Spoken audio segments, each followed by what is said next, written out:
2 étoiles à l'école de rugby et je crois que la seule chose qui manque pour avoir la 3e, c'est un salarié parce que c'est un club qui mise beaucoup sur le bénévolat. Donc j'ai presque du mal à leur en vouloir hein, parce que voilà, c'est bien ce qui est fait. C'est-à-dire que moi je pense que le rugby se construit par la base. Ce qui est formidable à Montmélian, c'est qu'il y a à la fois l'équipe qui performe très bien en Fédéral 1, elle est en haut, en 3e place aujourd'hui, puis ça marche bien sur la réserve aussi. Et puis à côté de ça, il y a la formation. Et la formation, ça existe, elle est très développée, l'école de rugby.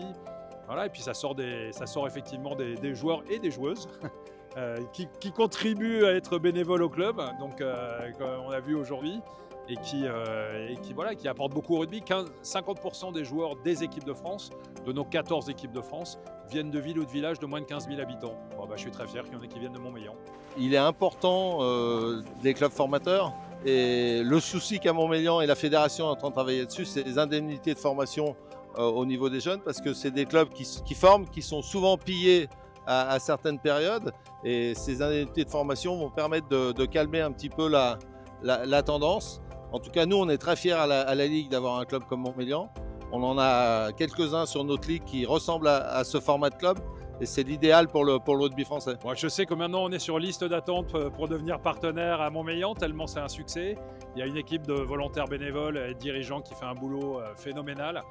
Voilà, je pense qu'on a la chance au rugby d'avoir ces valeurs de convivialité qui nous sont rattachées et que chaque fois que les collectivités investissent dans les installations des clubs, en fait, les clubs le rendent au centuple parce que ça fait un bien fou à la collectivité. On est dans un village de 4000 habitants, les gens se retrouvent au club de rugby, c'est juste exceptionnel. Puis ça va bien au-delà du village, ça couvre la région.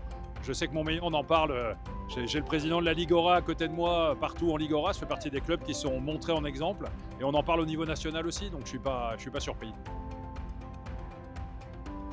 Donc il y aura une prise de parole juste avant le match de la première, hein, sachant que tout le monde connaît les valeurs de Montmélian. La semaine dernière, on avait Jean-Marc Betchem qui a fait l'école de rugby complètement à Montmélian, qui était capitaine du Cameroun. On a Sami Chabak qui est international algérien. On a François Lindjek qui est également international camerounais. On a Evan Dems qui est capitaine de l'US Montmélian. Et nos valeurs, c'est justement reconnaître tous ces gens qui soient dans un bon état d'esprit, qui aient le respect. Et ça, c'est les valeurs montmélianaises. Par contre, tout le monde a pu entendre que c'était des voix de gamins.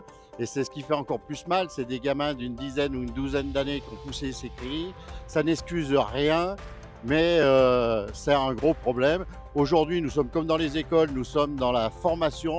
Et l'éducation, ça appartient aux parents de bien éduquer leurs gamins. Et ça, c'est inadmissible sur ce terrain, donc on va faire une petite prise de parole. Je suis Sami, international algérien. Je suis joueur de l'US Montmélian depuis des années. Je suis champion de France de Fédéral 2. Je suis Jean-Max, international camerounais, formé depuis l'âge de 5 ans à l'US Montmélian, capitaine du Cameroun. Je suis champion de France Fédéral 2. Je suis Evan, capitaine de l'US Montmélian, champion de France Fédéral 2. Particularité, tous fils d'immigrés. La haine, la xénophobie, la moquerie ne sont pas nos valeurs. Ce n'est pas l'état d'esprit de notre club, l'US Montmélian, dont nous sommes fiers de porter et défendre les couleurs. Bon match. Je suis un président qui a aussi été confronté à des histoires en équipe de France, hein, puisqu'il y a eu un joueur qui a été interpellé pour des propos racistes alors qu'il portait le coq. Donc malheureusement, ça peut arriver à tout le monde, et y compris à des clubs qui font un boulot exemplaire. Voilà, il faut le traiter comme ça a été traité. Je pense que le club a très bien réagi en faisant un communiqué de presse très rapide pour dire que ce n'était pas du tout les valeurs du club. Et pour bien le connaître, je le crois très volontiers. Et puis, je crois qu'on va parler au public avant le match aussi pour apaiser la tribune. Ça fait partie des choses importantes à faire. Le rugby, on est né à l'école, on a été inventé pour des valeurs et pour la capacité à apprendre une valeur cardinale au rugby qui est le respect. Et je pense qu'on va rappeler que cette valeur est essentielle au rugby.